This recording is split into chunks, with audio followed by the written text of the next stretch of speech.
अस्सलाम वालेकुम, good morning and a very warm welcome. आप देख रहे हैं न्यूज़ कैफ़े और मैं हूं ज़हरा रज़ा। उम्मीद करते हैं कि आप सब लोग खैरियत से होंगे, खुश होंगे, अच्छे होंगे और अपनी सुबह का, अपने दिन का एक अच्छा सा आगाज़ भी कर चुके होंगे। हम भी प्रोग्राम का आगाज़ करते हैं। आज हम एक बहुत ही इम्पॉर्टेंट टॉपिक के हवाले से बात करेंगे। बिज़नेस से रिलेटेड है, इकोनॉमी से रिलेटेड है, पाकिस्तान की तरक्की से बेसिकली इसका ताल्लुक़ है। आज हम एक ऐसी ऑर्गेनाइजेशन के बारे में डिस्कस करेंगे जो कि पाकिस्तान का बढ़ता हुआ ट्रेंड है और मेरे ख्याल से अब ज़रूरत है इसकी। बात कर रही हूँ मैं स्टार्टअप पाकिस्तान की। एक कंपनी है पाक लॉन्च, जो कि एक ग्लोबल कम्युनिटी है और अब तक इसमें 10,000 से ज़ायद पाकिस्तानी मौजूद हैं। और पाकिस्तान में इस वक्त इन्वेस्टमेंट की बहुत ज़्यादा ज़रूरत है। जब से करोना आया है तो करोना के बाद लोग ऑनलाइन बिज़नेस की तरफ बहुत ज़्यादा चले गए हैं और आपको किस तरह से कम कॉस्ट में, क्योंकि बहुत सारे ऐसे यंगस्टर्स हैं हमारे जो कि स्किल्ड हैं और उनकी क्वालिफ़िकेशन अच्छी है, बट उनके पास इतने रिसोर्सेज नहीं है कि वो फ़िज़िकल कोई शॉप या अपना बिज़नेस खोल सके। तो उनके लिए एक बहुत ही बेहतरीन ऑप्शन है स्टार्टअप पाकिस्तान के हवाले से। पाक लॉन्च क्या करती है, ये कैसी ऑर्गेनाइजेशन है, इस हवाले से हमारे पास एक रिपोर्ट भी मौजूद है। आइए देखते हैं। ये आपने रिपोर्ट देखी, इसी हवाले से बात करने के लिए हमारे साथ मौजूद हैं, टेलीफोन लाइन पर हमारे साथ मौजूद हैं अली फ़ाहद, जो कि फ़ाउंडर हैं पाक लॉन्च के। उनसे हम जानेंगे कि पाक लॉन्च क्या है, किस तरह से ये काम कर रही है, कितने पाकिस्तानी ऐसे लोग हैं जो इसमें एम्प्लॉयड हैं। अस्सलाम वालेकुम सर। जी अली फ़ाहद साहब, आपको आवाज़ आ रही है मेरी? अस्सलाम वालेकुम। जी, अस्सलाम वालेकुम, मुझे आ रही है आपकी आवाज़। सर गुड मॉर्निंग, बहुत शुक्रिया आपने वक्त दिया हमें। सर हमें बताइए, पाक लॉन्च के हवाले से, आप फाउंडर हैं उसके, और क्या है ये बेसिकली ऑर्गेनाइजेशन, किस तरह से काम करती है, कितने नंबर ऑफ़ एम्प्लॉयज़ इसमें अब तक पाकिस्तानी जो हैं वो मौजूद हैं, ये ग्लोबली ऑपरेट करती है, हमें डिटेल बताइएगा। जी, पाक लॉन्च एक ग्लोबल ऑनलाइन कम्युनिटी है जी जो सैन फ्रांसिस्को से स्टार्ट हुई पिछले साल अप्रैल में। जी 7 दोस्तों ने मिलकर स्टार्ट की थी एज़ अ व्हाट्सएप ग्रुप। इस वक़्त हमारे 10,000 से ऊपर मेंबर हैं global. 60% of them are outside Pakistan. और अच्छा। हमारे 5 डिफरेंट फोकस एरियाज़ हैं, स्टार्टअप्स है, रियल एस्टेट है, स्टॉक्स हैं। हम्म। तो 15 डिफरेंट फोकस एरियाज़ हैं। हमारा मिशन क्या है कि to promote and help with brand Pakistan. दुनिया में पाकिस्तान का ब्रांड बेहतर किया जाए, हम्म। पाकिस्तान में इन्वेस्टमेंट लाई जाए और हम्म। पाकिस्तानी जो काफ़ी अच्छा कर रहे हैं पाकिस्तान से बाहर, how hmm. Can we transfer knowledge, Pakistan में कैसे वो नॉलेज ट्रांसफर की जा सके, इस पे हम काम करते हैं। सही सही सर, इसका आपने बताया कि एक पर्पस जो है वो पाकिस्तान में इन्वेस्टमेंट लाना भी है। और अब तक अगर आपकी बात की जाए तो पिछले 6 माह में पाकिस्तान को आप लोगों ने $7 मिलियन से के करीब जो है वो इन्वेस्टमेंट लाने में आप कामयाब रहे हैं। तो सर अभी आपकी एक नई जो है वो कॉन्फ्रेंस भी होने वाली है, जो कि 8 सितंबर को कहा जा रहा है, Pakistani startup the next big thing. इसके हवाले से हमें बताइए कि ये क्या है और 8 सितंबर को ये होने जा रही है। जी, पाकिस्तान एक इट्स अ हिडन जेम। हमें लगता है कि पाकिस्तानी स्टार्टअप जो हैं, फाउंडर्स वो दुनिया में कहीं पे भी किसी से भी कम्पीट कर सकते हैं। तो ये जो कॉन्फ्रेंस है वो पाकिस्तानी स्टार्टअप्स को दुनिया को शोकेस करने के लिए हम कर रहे हैं। तो जी पाकिस्तान के 9 बजे रात को होगा, 9 से लेके 11 बजे तक। जी। और उसमें काफ़ी ग्लोबल इन्वेस्टर्स आ रहे हैं। हमारा गोल क्या है कि in attendance we will have at least $500 million in investable capital, कि वो लोग जो 500 मिलियन इन्वेस्ट करना चाहते हैं, उनको पाकिस्तान से एट लीस्ट दिखाया जाए। हम उसको टारगेट को काफ़ी ज़्यादा एक्सीड कर चुके हैं। हम तकरीबन 20,000 लोगों को एक्सपेक्ट कर रहे हैं कॉन्फ्रेंस के ऊपर, जो साइंड अप हैं। और अभी हर रोज़ काफ़ी हज़ारों की तादाद में हो रहे हैं, तो अभी भी 2 दिन बाकी हैं। तो वी आर एक्सपेक्टिंग कि काफ़ी ज़्यादा लोग मौजूद होंगे जी और it will help with brand Pakistan और कि इंशाल्लाह पाकिस्तान में we will play a role. अच्छा अली फ़ाहद साहब, हमें ये भी बताइए कि जो यंगस्टर्स हैं, हमारी जो यूथ है, जो कि अच्छी उनके पास प्रोफेशनल डिग्री है, स्किलफुल लोग हैं, तो ऐसे लोग जो कि अपना बिज़नेस शुरू करना चाहते हैं एज अ एंटरप्रेन्योरशिप, और उनके पास इतने रिसोर्सेज नहीं है, तो ये एक आप क्या समझते हैं, ये एक प्लेटफॉर्म, एक बेहतरीन प्लेटफॉर्म है उन लोगों के लिए? जी, एब्सोल्युटली हमारी वेबसाइट है parklaunch.com, उस पे जी। कोई भी जाके साइन अप कर सकता है। ये बिल्कुल मुफ्त अ वेबसाइट है, कोई भी साइन अप कर सकता है। अगर आपके पास अच्छा आइडिया हो, तो आप पिच कर सकते हैं। जी। हमारे पास मेंटोर्स हैं, जो दुनिया में सबसे बड़ी कंपनियों में काम कर रहे हैं, वो आपको मेंटोर करेंगे। हम्म। हम बहुत सेलेक्टिव हैं कि बहुत कम कंपनीज़ को हम लेकर आते हैं फंड रेज़र्स के लिए।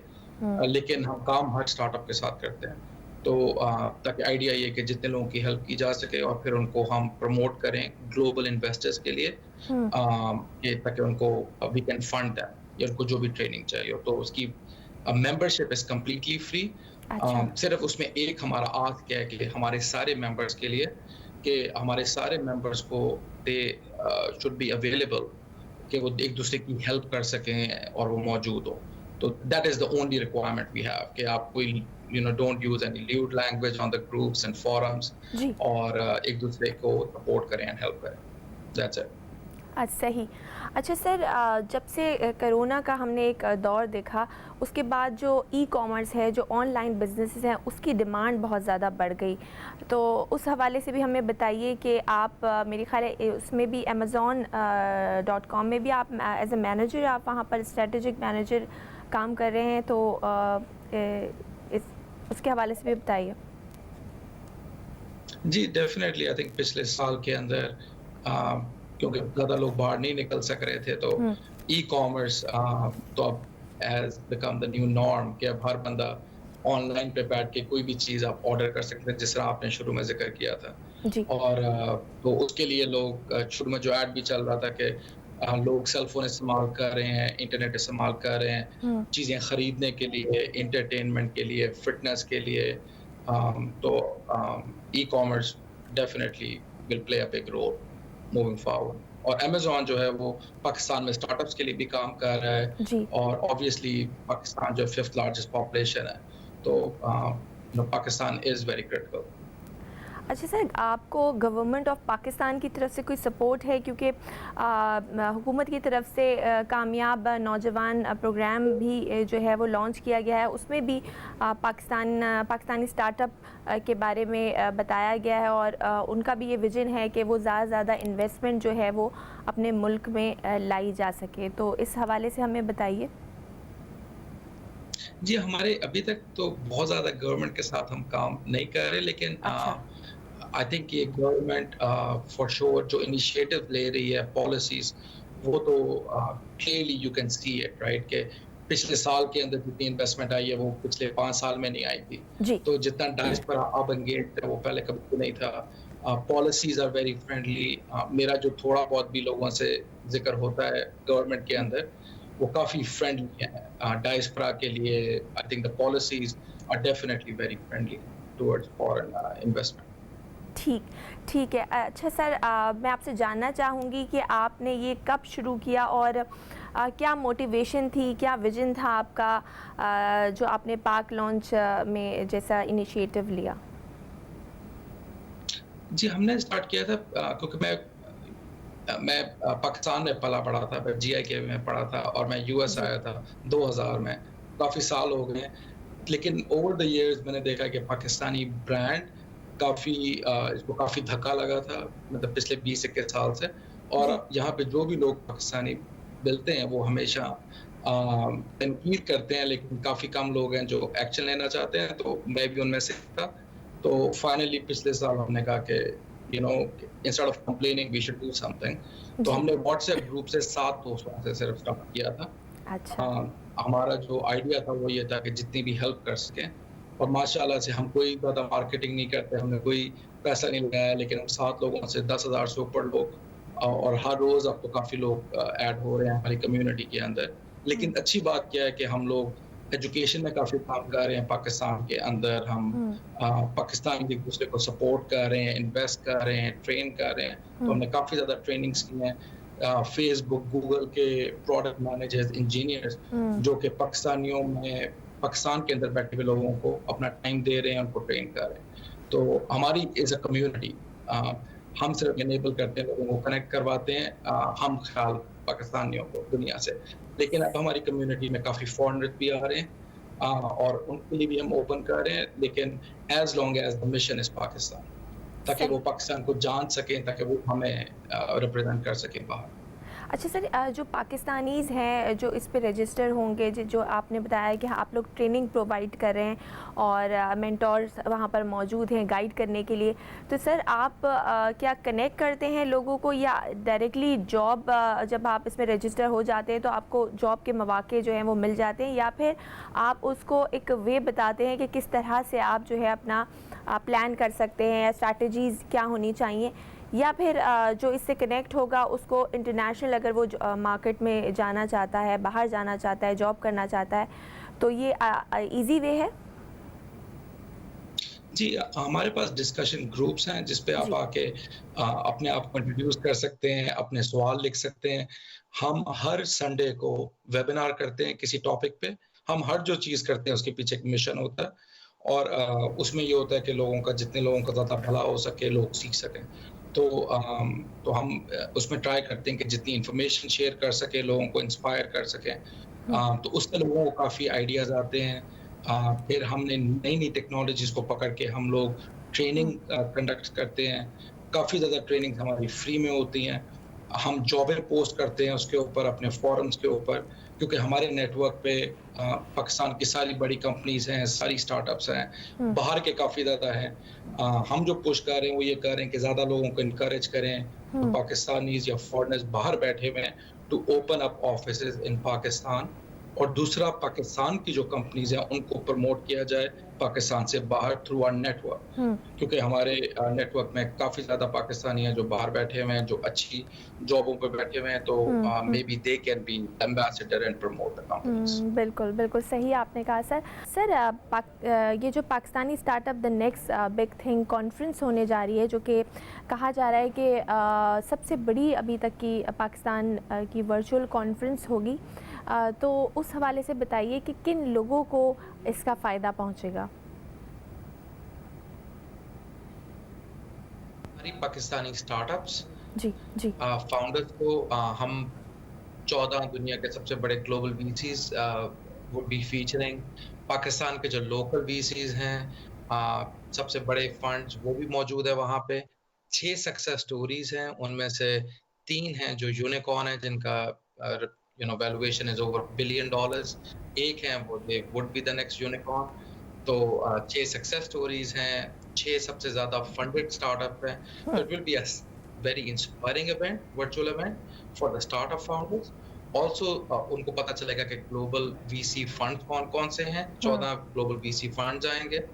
और दूसरा उनको फ़ायदा होगा कि जो सोच रहे हैं पाकिस्तान में इन्वेस्ट करने का, तो हुँ, चाहे हुँ, वो पाकिस्तान में मौजूद हों या बाहर मौजूद हों, क्योंकि ये अपॉर्च्युनिटी बहुत बड़ी है और बाहर फॉरेनर इन्वेस्ट कर रहे हैं, तो पाकिस्तान के अंदर जो लोग हैं, जो इन्वेस्ट कर सकते हैं, हुँ। जो सिर्फ़ आजकल घरों में इन्वेस्ट करते हैं, उनके लिए this is another form of investment.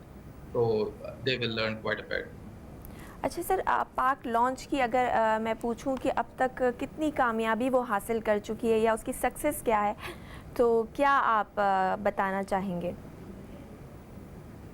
अ, सबसे बड़ी सक्सेस स्टोरीज़ ये है कि हमने हज़ारों के अंदर जॉबें पाकिस्तान में इनेबल की हैं क्योंकि इतना जो पैसा हमने लोगों को कनेक्ट करवा के जो आया है पाकिस्तान में हुँ, बाहर के इन्वेस्टर्स के थ्रू उससे काफ़ी ज़्यादा जॉबें क्रिएट हुई हैं। दूसरा ये हुआ है कि हमने काफ़ी जो पाकिस्तान में लोकल फाउंडर्स थे, उनको कनेक्ट करवाया। दुनिया के सबसे बड़ी कंपनियों में काम करने वाले पाकिस्तानी सक्सेसफुल पाकिस्तानी जो उनको मेंटर कर रहे हैं जी, ताकि उनको तैयार करें कि to compete with the global market.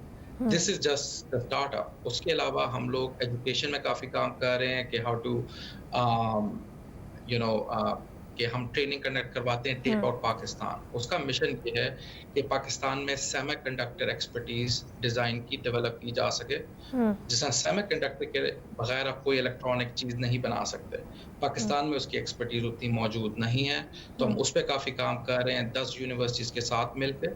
और हम चाइनीज़ कंपनीज़ और यूएस कंपनीज़ के साथ काम कर रहे हैं, ताकि वो स्टूडेंट को हायर कर सकें। तो सिर्फ़ हम एक्सपर्टीज़ नहीं पैदा कर रहे हैं, उनके लिए जॉब अपॉर्च्युनिटीज़ भी पैदा करना चाह रहे हैं। उसके अलावा हम लोग ने कुछ फैक्ट्रियाँ अडॉप्ट की हुई हैं, जिनको हम डिजिटाइज़ कर रहे हैं, जिनको हम रोल मॉडल के तौर पे इस्तेमाल करना चाहते हैं इंडस्ट्रीज़ के लिए। जी, उसके अलावा हम चैरिटेबल ऑर्गेनाइज़ेशंस को सपोर्ट करते हैं, जिस तरह चाइल्ड लाइन फाउंडेशन हो गई और इस तरह सही। की बाकी कुछ अदर ऑर्गेनाइज़ेशंस। ठीक है सर। अच्छा सर, आप अभी एजुकेशन की आपने बात की कि उसको आप सपोर्ट कर रहे हैं, उसके अलावा कोई कुछ एनजीओज़ हैं जिनको आप सपोर्ट कर रहे हैं, और मज़ीद अगर मैं जानना चाहूँ कि फ्यूचर प्लान्स क्या हैं पाक लॉन्च के, तो क्या आप लोगों ने अभी तक डिसाइड किया है? हमारा प्लान ये है कि हम इसको जितना बड़ा कर सकें, जितने लोगों का ज़्यादा लोगों को फ़ायदा कर सकें। इस कॉन्फ्रेंस पे हमारा गोल है कि $500 मिलियन इन्वेस्टेबल कैपिटल आए। हुँ, पाकिस्तान में इस साल अभी तक $250 मिलियन पाकिस्तानी स्टार्टअप में आया, जो कि पिछले 5 साल को ऐड करके आया था। हमारा गोल है कि अगले साल इंशाल्लाह उसको 4 गुना करने में अपना एक किरदार करें। तो हमारा गोल है कि अगले साल इंशाल्लाह ताला we will have $1 billion into Pakistan and play a role. इंशाल्लाह। अच्छा सर, पाकिस्तान में ये जो बढ़ते हुए स्टार्टअप इकोसिस्टम के बारे में अगर जानना चाहें, तो आपकी क्या राय है? इसका मुल्क की तरक्की में कितना बड़ा किरदार है? आई थिंक ये बहुत ज़्यादा ज़रूरी है, क्योंकि गवर्नमेंट हुँ, जॉबें क्रिएट करना भी चाहे अलग-अलग टेक्नोलॉजी में, तो बहुत मुश्किल होगा गवर्नमेंट के लिए हुँ, करना। हुँ, गवर्नमेंट का काम है पॉलिसियाँ बनाना, लोगों को एजुकेट करना, इंफ्रास्ट्रक्चर देना। लेकिन इवन यूएस के अंदर private sector plays a big role जॉबें क्रिएट करने में। तो आई थिंक कि पाकिस्तान में भी ये करना चाहिए, और पाकिस्तान में ये हो रहा है। मतलब पाकिस्तानी जो स्टार्टअप्स हैं, वो इस हुँ, वक़्त जो हम लोग फाउंडर के साथ काम कर रहे हैं, they can compete with anyone on the planet. So बस उनको थोड़ी-सी मेंटोरिंग चाहिए, थोड़ा-सा पैसा चाहिए, हुँ। और आई एम श्योर कि they will create lot of opportunities for Pakistan. Sir, हम ब्रेक पे जाने से पहले बात कर रहे थे कि जो कॉन्फ्रेंस होने वाली है, वर्चुअल कॉन्फ्रेंस है, और ये पाकिस्तान की सबसे बड़ी वर्चुअल कॉन्फ्रेंस होगी। तो जो लोग इसको ज्वाइन करना चाहते हैं, रजिस्टर करना चाहते हैं, वो किस तरह रजिस्टर कर सकते हैं? और अभी उनके पास टाइम लिमिट है या लोग रजिस्टर हो चुके हैं ऑलरेडी? तो हम लोगों ने ये डिसाइड किया है इंटरेस्ट देख के कि हम कोई भी जो इंटरेस्टेड हो हमारी कॉन्फ्रेंस में, वो parklaunch.com के ऊपर जा सकता है। उस जी। पे एक लिंक मौजूद है to see the live stream. हम लोग लाइव स्ट्रीम यूट्यूब चैनल पे भी करेंगे, पाक लॉन्च के नाम से चैनल एक है हमारा, हुँ, और फेसबुक ग्रुप है उसके ऊपर भी। तो उन तीनों पे हम लोग we will be doing the live stream. तो हुँ। जो भी आना चाहे वो आ सकता है। अगर आपने अपने लिए रिमाइंडर सेटअप करने हैं, तो आप हमारी वेबसाइट पे भी कर सकते हैं, parklaunch.com पे उसका लिंक मौजूद है। और वो वेडनेसडे को बुध को शाम 9 बजे पे स्टार्ट होगा। तो आई होप कि जितने लोग इंटरेस्टेड हैं दे जॉइन इन। जी। अच्छा सर, जितने भी पाकिस्तानी हैं जो मुल्क से बाहर रहते हैं, उनमें देखा जाए तो वो मुल्क से तो दूर हैं, लेकिन उनके अंदर एक जज्बा है पाकिस्तान के लिए कुछ करने का, और जब भी उन्हें ये मौका मिलता है तो वो बढ़ चढ़ कर इसमें हिस्सा लेते हैं। जैसे कि आपने बताया कि हमने शुरू में हम 6-7 लोग थे और व्हाट्सएप ग्रुप से ये चीज़ शुरू हुई, और फिर इसमें और जो लोग हैं वो शामिल होते होते गए। तो वो लोग जो कि पाकिस्तान से बाहर हैं और वो आपका हिस्सा बनना चाहते हैं, उन लोगों के लिए क्या कहना चाहेंगे? उन लोगों के लिए क्या तरीक़ाकार होगा? जी, उनको हमारी वेबसाइट के ऊपर parklaunch.com के ऊपर वो आके रजिस्टर कर सकते हैं, साइन अप कर सकते हैं, अपनी मेंबरशिप प्रोफाइल बना सकते हैं। और उसका फ़ायदा क्या होता है कि आप ताकि जो बाकी मेंबर्स हैं उनको पता हो कि बाकी के कौन से नए मेंबर मौजूद हो रहे हैं, तो parklaunch.com पे जाके रजिस्टर कर सकते हैं। कोई भी मेंबर, चाहे वो दुनिया में कहीं पे भी मौजूद हो, एज़ लॉन्ग एज़ कि वो पाकिस्तान की बेहतरी में अपना किरदार करना चाहते हैं। सही सर, और जो हमारी यूथ है, जो हमारे नौजवान नस्ल है, उसको क्या मैसेज देना चाहेंगे? उनको बस मैं ये कहना चाहूँगा कि पाकिस्तानी कौम अम, बहुत ज़्यादा टैलेंटेड है, बहुत ज़्यादा स्मार्ट है, बहुत हार्ड वर्किंग है, they just need some guidance. उसके लिए पार्क लॉन्च और इस तरह की और भी कम्युनिटीज़ मौजूद हैं, एनआईसीज़ काफ़ी अच्छा काम कर रही हैं, हुँ। इजाद लैब काफ़ी अच्छा काम कर रही है। तो इस तरह की कम्युनिटी के साथ अपने को एंगेज करें, हम ख़याल लोगों के साथ मिलें और पाकिस्तानी यूथ बहुत ज़्यादा टैलेंटेड है। मतलब I have seen it in the US, दुनिया की सबसे बड़ी कंपनियों में काम कर रहे हैं, बहुत हुँ। अच्छा कर रहे हैं। तो तो आई हैव नो डाउट कि the future of Pakistan is very, very bright. और सर आप क्या समझते हैं कि अब जो नेक्स्ट आने वाले साल हैं या जो कोई आपका ऐसा टारगेट है कि कितनी इन्वेस्टमेंट आपको पाकिस्तान लानी है? हमारा अपना गोल, तो हम लोग तो एज़ अ कम्युनिटी सिर्फ़ लोगों को आपस में मिलाते हैं। हमारे एज़ अ इकोसिस्टम पाकिस्तान के अंदर इस साल अभी तक $250 मिलियन के करीब इन्वेस्टमेंट आई है। हुँ। हमारा गोल अगले साल का है, होना चाहिए कि एटलीस्ट $1 बिलियन तक की इन्वेस्टमेंट आए पाकिस्तान में, आमीन। जो कि काफ़ी ज़्यादा जॉबें क्रिएट कर सकती है। बिल्कुल, तो बिल्कुल। That would be our hope and mission. बिल्कुल सर, और हम अप्रिशिएट करते हैं आपका आपका मिशन जो है, और इंशाल्लाह जो आपने कहा कि नेक्स्ट आने वाले ईयर्स में जो आपका विज़न है कि आप बिलियंस में जो है वो इन्वेस्टमेंट्स पाकिस्तान लाएं, और हम पुरुम्मीद हैं पूरे। बहुत शुक्रिया सर, आपने हमें वक्त दिया। नाज़रीन, वक्त हो गया एक ब्रेक का। मज़ीद बात करेंगे, एक नया टॉपिक प्रोग्राम में शामिल करेंगे, लेकिन फ़िलहाल वक्त हुआ एक ब्रेक का। कहीं मत जाइए, देखते रहिए न्यूज़ कैफ़े।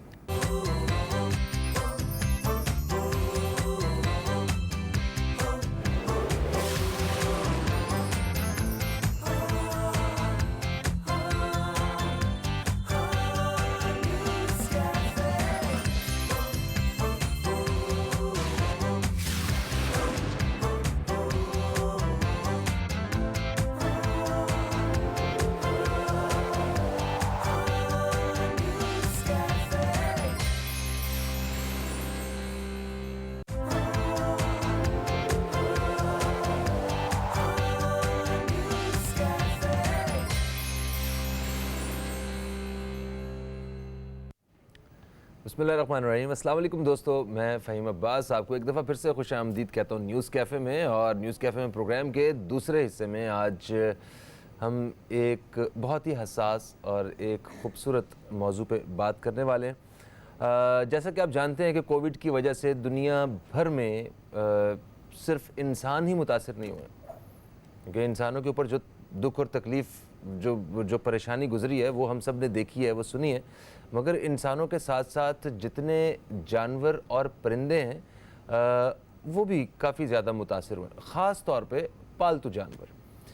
हमने ये तो शुरू में ये सुना मीडिया में और सोशल मीडिया पे भी कि वो ऐसे ऐसे परिंदे नज़र आना शुरू हुए हैं ट्रैफिक कम होने की वजह से, जो हमने कभी नहीं देखे थे। शहरी आबादियों में जानवर जो हैं वो आना शुरू हो गए।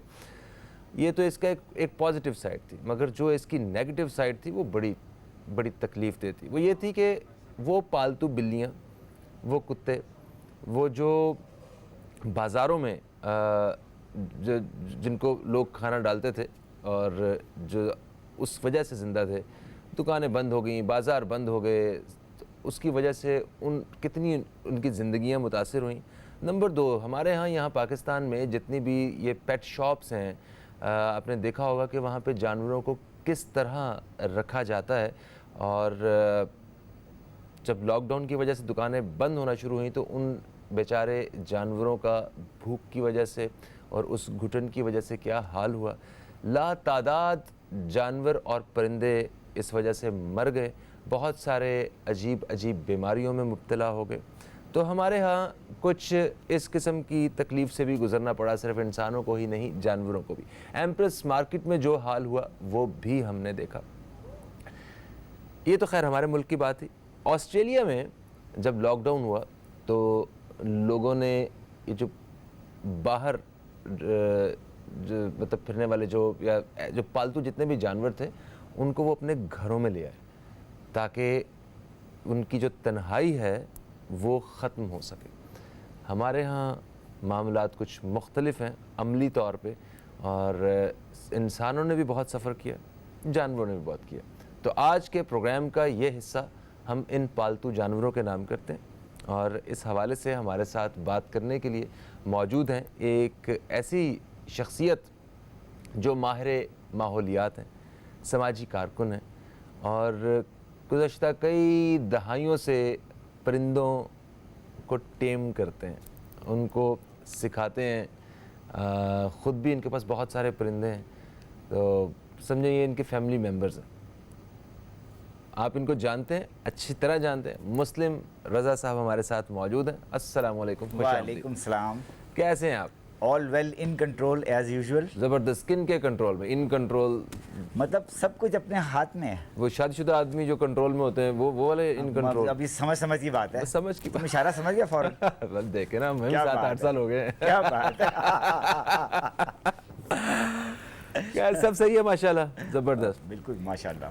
जो बात अभी मैं अपने इब्तदाई में कर रहा था कि हमारे यहाँ जानवर बड़े मुतासिर हुए, तो क्या ऐसा ही है? आप इस बारे में क्या ख्यालात रखते हैं अपने?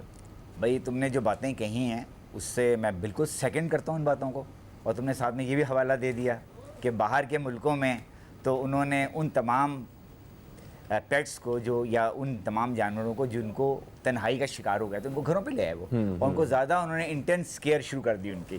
जबकि हमारे यहाँ ये हुआ अनफॉर्चुनेटली कि यहाँ पर लोगों ने अपने पेट्स बाहर छोड़ दिए।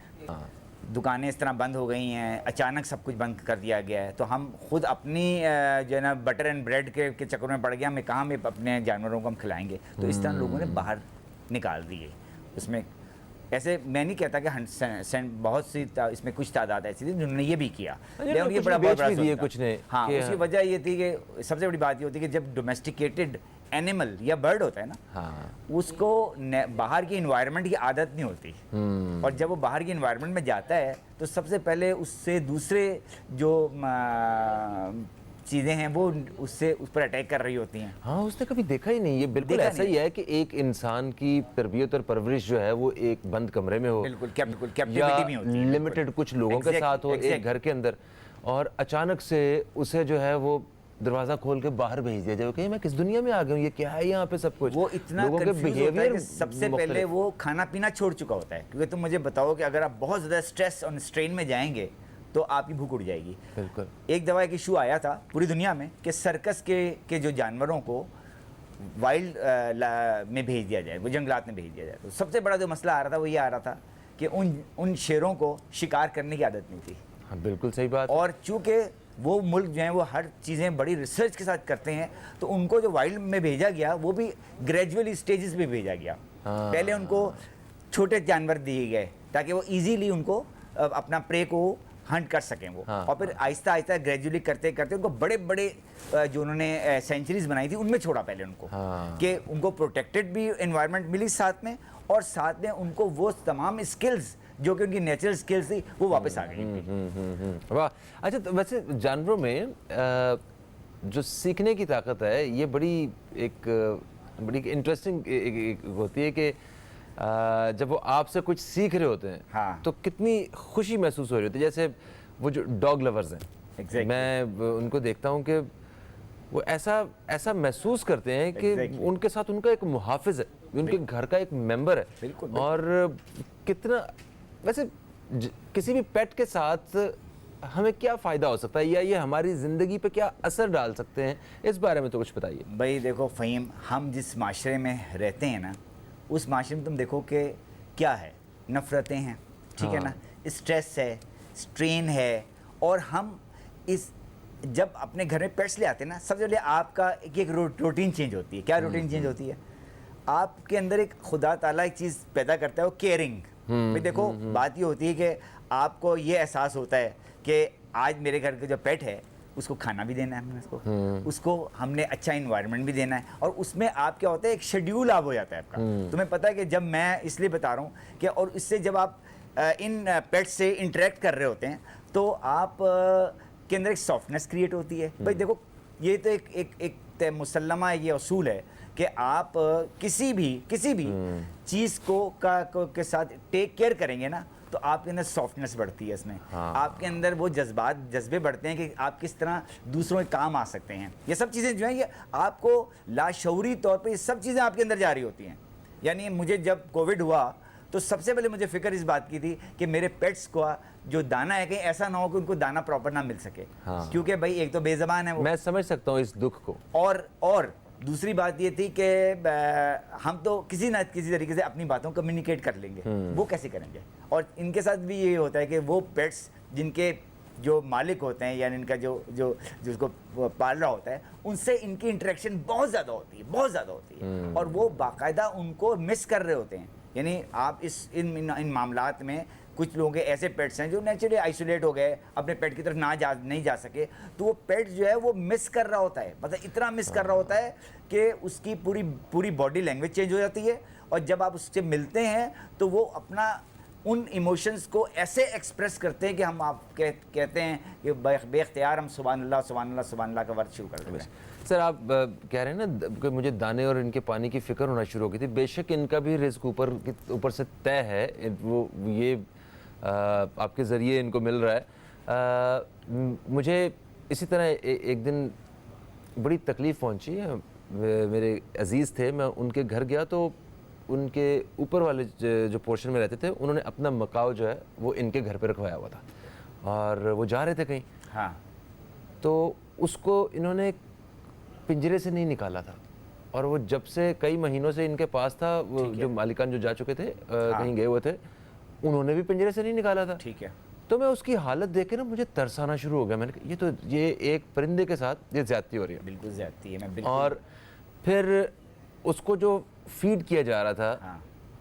क्योंकि मैं खुद बर्ड लवर हूँ, तो मैंने जब देखा तो वो उसका खाना नहीं था, वो खुराक उस परिंदे की नहीं थी, तो वो बस सिर्फ पेट भरने के लिए जो है ना उसे सिर्फ एक किस्म के ही सीड्स दिए जा रहे थे। तो मुझे इतनी तकलीफ पहुंची, मैंने उसको प्यार किया और वो सिर्फ कुछ मिनट्स के बाद जो है ना मेरे हाथ पे बैठा हुआ था।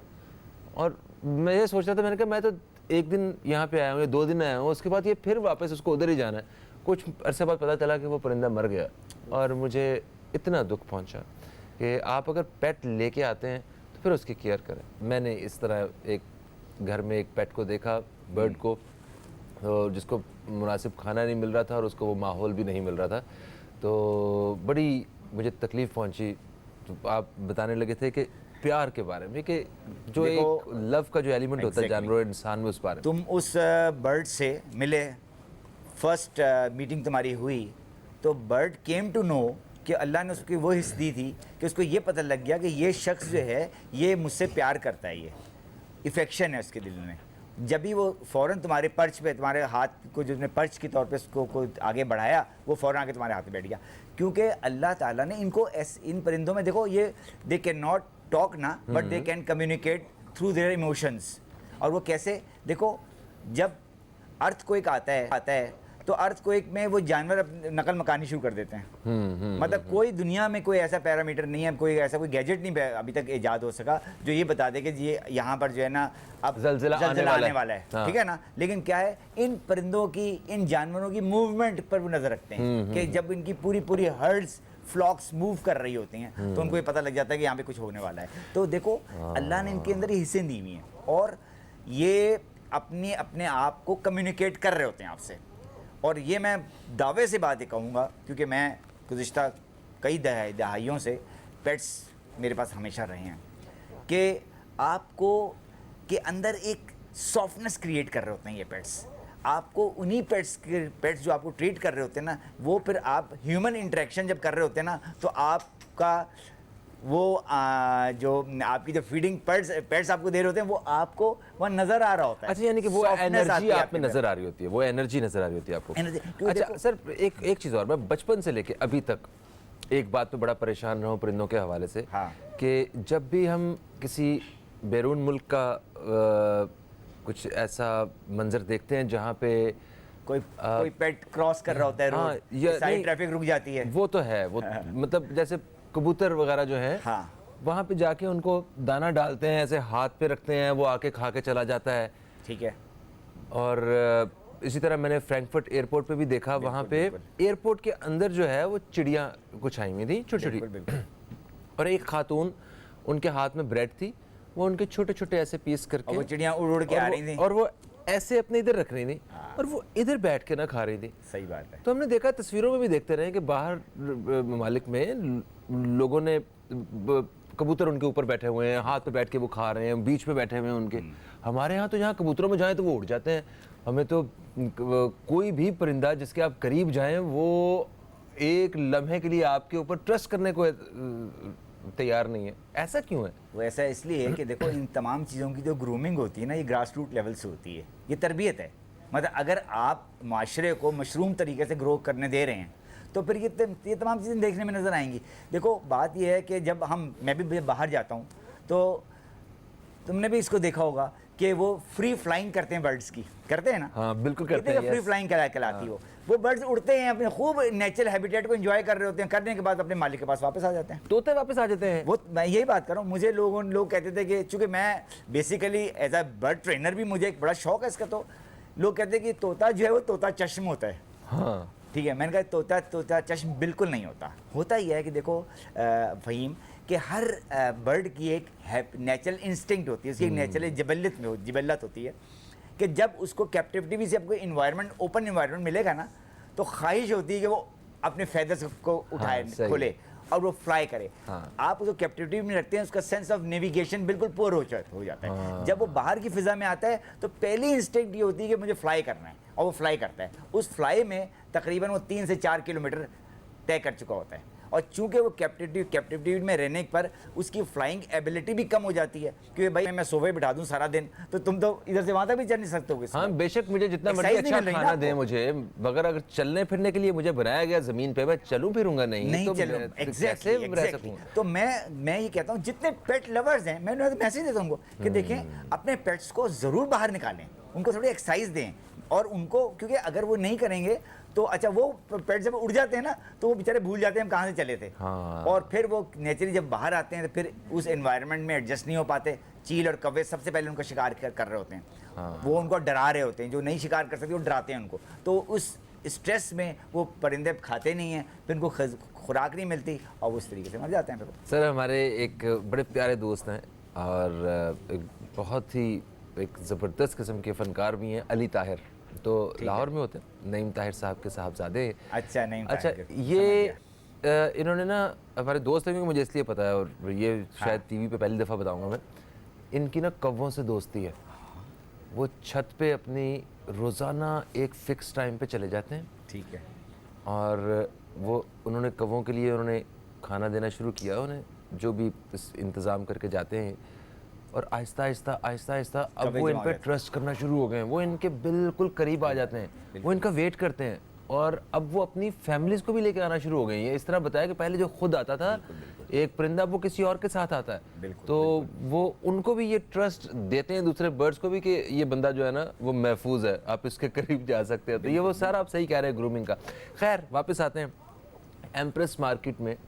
इसको जब क्लीन करवाया गया तो बड़ा हमने अच्छा महसूस किया। बहुत अनफॉर्चुनेट वाकया था ये। तो ठीक है कि आपने उस खूबसूरती को तो जो है वो वापस बहाल किया है, मगर परिंदों जानवरों के साथ क्या हुआ जरा इस बारे में थोड़ा सा बताइए। देखें फ़हीम, बात ये थी कि ये कोरोना की जो वबा हमारे पर आई, ठीक है, लेकिन होता ही है कि जब भी कौमों पर इस तरह के वाक़या आफतें आती हैं तो वहाँ पर उनका थिंक टैंक सोचता है कि इसको कैसे हमने रिजॉल्व करना है। अब देखो, आप लॉकडाउन में आप लोगों को तो बंद कर देंगे आप, तो कम से कम ये तो है कि वो कहीं ना कहीं से अपनी एडजस्टमेंट कर लेते हैं। हाँ। अपना उनको पता है कि भाई एक बंदा भी घर से निकल जाएगा तो जाकर कहीं से ब्रेड एंड बटर ले आएगा, जाकर किसी ना किसी तरह मैनेज कर ले। उस पर भी लोगों ने सफ़र किया, लेकिन यहाँ तो एक इतना बड़ा सानिया हुआ कि अचानक जो है वो एम्प्रेस मार्केट में, एक और भाई फ़हीम बताऊं कि पाकिस्तान की सबसे बड़ी पेट मार्केट है ये, एनिमल एंड पेट्स की सबसे बड़ी पाकिस्तान की, उसको अचानक बंद कर दिया गया। अब होता क्या है कि जब कोई ऐसी शॉप जिसके अंदर नेचुरली वो वहाँ पर शॉप वेंडर्स होते हैं, वो उसको बेच रहे होते हैं, वो वहाँ पे लोग आते हैं ख़रीद रहे होते हैं, तो वो कोई इतना बड़ा ये नहीं कि बहुत बड़े हॉल के अंदर वो बेच रहे हैं। और बर्ड्स, वो एक छोटी जगह होती है, उसमें नेचुरली इतने परिंदे रखे होते हैं ताकि, और वो उनके शटर्स खुले हुए होते हैं तो उनको क्रॉस वेंटिलेशन भी मिल रही होती है। ठीक है। बर्ड्स का ये मसला ये था कि बहुत जल्दी बर्ड्स जो है ना, जो डिहाइड्रेट होते हैं, बहुत जल्दी होते हैं। अच्छा। ये क्योंकि अल्लाह का निज़ाम ऐसे को, जब वो कैप्टिविटी में नहीं होते तो अपनी ग़िज़ा पूरी कर रहे होते हैं। फिर वो बर्ड्स जो कि हम अंदर रख रहे होते हैं अपने घर के, उस मैंने शॉप्स पे पड़ रहे होते हैं, तो वो उनको वो नॉरिशमेंट वैल्यू भी नहीं मिल रही। एग्जैक्टली। बड़े प्यारे पेट मुस्लिम रज़ा साहब के दर्जनों तोतों में से ये एक हैं और बड़े शरीफ तोते हैं ये, मैं बता रहा हूँ आपको, वरना ये थोड़े से शरारती होते हैं, काट वाट देते हैं ये। मतलब शरीफ मालिक के शरीफ तोते हैं ना। अच्छा, मैं इस बात से शायद इत्तेफाक ना करूं।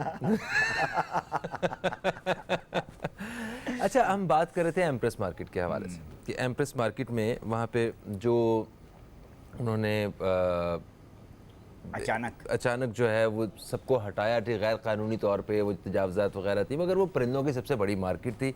परिंदों को जो नुकसान पहुँचा, उस बारे में जो मालिकान को नुकसान पहुंचा, और सोसाइटी का एक और जो हिस्सा और भी वो लोग जिन्होंने उन परिंदों को रेस्क्यू किया है ना, तो उस बारे में थोड़ा सा गाइड कीजिए।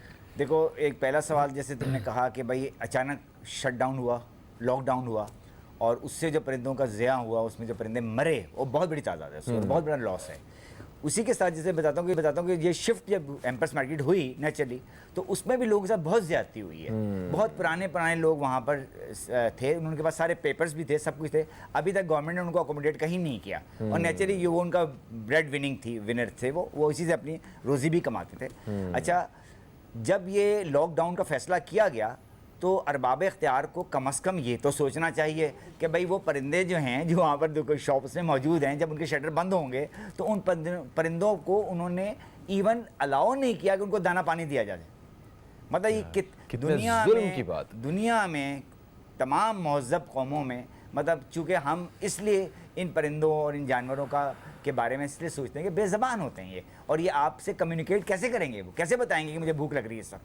तो उनका टाइम शेड्यूल फिक्स होता है कि भाई आप खाना दें। अब हुआ क्या कि उसमें शटर बंद हुआ गए, ज़्यादा परिंदे अंदर मौजूद थे, वो सारे परिंदे डिहाइड्रेट हो गए उसमें, और बाद में उन बेचारों से मर गए होंगे। कुछ परिंदे तो फ़ौरन मर गए, यानी डिहाइड्रेशन, और प्लस उनको फीड नहीं मिली, उनको मर गए। और कुछ परिंदे उस सिलसिले में बीमार हो गए, और जब बीमार हो गए वो भी लेटर ऑन दे डाइड। तो उस चीज़ को सामने रखते हुए मैं समझता हूँ कि बहुत ही नागहानी एक वो था मामला, और बड़ा ही सही। अच्छा, वो वाकई बड़ी ज़्यादती हुई, और बस हम उम्मीद ही कर सकते हैं इसका हल सिर्फ यही है कि हम अपने दिल में जो है इनके लिए थोड़ा सा ये दो बंदे जाके अगर दाना पानी कर देते थे, उससे कौन सा क़यामत आ जाती थी। वो किसी जम्मे गफीर में तो नहीं जा रहे थे ना। और ये दुकानों वाले, और बिल्कुल सही कह रहे हैं, और ये दुकानों वाले हैं, ये भी मैं बड़ी माजरत के साथ ये भी परिंदों को जुल्म करते हैं, उनको वक्त पे खाना नहीं देते, उनको इतना कम खाना देते हैं सिर्फ जिंदा रखने के काबिल। खैर, सर, हुकूमती सतह पे आप कोई पैगाम पहुंचाना चाहते हैं शॉर्टली? भाई मैं ये कहना चाहता हूँ कि भाई हुकूमत को दोनों साइड पर, मतलब मैं ये कहता हूँ जो ज़्यादतियाँ जो शॉप वेंडर्स वाले का जो ये कर रहे हैं, एनिमल वेंडर्स जो कर रहे हैं, जो उनको बेच रहे होते हैं, उनको जैसे तुमने कहा कि उनको एक कंड्यूसिव इन्वायरमेंट उनको प्रोवाइड करना उनका फ़र्ज़ बनता है। ठीक है। और उसके साथ जब इस तरह की, देखो अब कोरोना के साथ हमने जीने की आदत डालनी है ना, अब फिर इसकी कोई और स्पाइक भी आएगी, फिर और भी हो सकता है कुछ हो जाए, तो गवर्नमेंट को कम से कम अलाउ करें 2-3 बंदों को कि वो जाएं और अपनी शटर खोलें और अपने इनको दाना पानी कर दिए। क्योंकि इतनी बड़ी बड़ी मार्केट है पूरे पाकिस्तान में, और तमाम पूरे पाकिस्तान में लोगों ने सफ़र किया इसमें, सिर्फ ये नहीं कराची में किया, पूरे पाकिस्तान में किया। और चूँकि ये तमाम एग्जॉटिक बर्ड्स होते हैं, महंगे बहुत होते हैं ये, और इसमें मरने का मतलब है उनका भी बड़ा ज़िया होता है, उनका भी बड़ा नुकसान होता है। सर, कोई आपकी तरफ से अगर पर्सनल सजेशन हो बर्ड और एनिमल पेट के लिए? मेरी इसमें मेरा पैगाम ये है कि आप इनको पालें, क्योंकि उसकी वजह ये है कि बर्ड या एनिमल्स भी पालें, स्मॉल एनिमल आपकी कैपेसिटी पर है कि अगर आपका घर ऐसा है कि जहाँ पर आप ऐसा एनिमल रख सकते हैं जो थोड़ा बड़ा है, तो आप रखें उसको। और अगर वो आपके पास वो कैपेसिटी नहीं है, छोटा एनिमल रखें, वो नहीं है तो बर्ड रख लें, लेकिन रखें ज़रूर, क्योंकि जब आप उनको खिला रहे होते हैं ना, तो उनकी आपको बड़ी रहमतें और बड़ी बरकतें आपको मिल रही होती हैं। बिल्कुल सही। थैंक यू सो मच मुस्लिम रज़ा साहब, आप तशरीफ़ लाए। मुझे दीजिए इजाज़त, आपसे फिर मुलाकात होगी। और इनका नाम चिपकू है, चिपकू को इजाज़त दीजिए, क्योंकि ये ना हो कि मैं चिपकू की वजह से चिपका रहा हूँ स्क्रीन पे। मेरे जाने का वक्त हो गया। आपसे इंशाल्लाह कल मुलाकात होती है। कल तक के लिए खुदा हाफिज़। पाकिस्तान जिंदाबाद।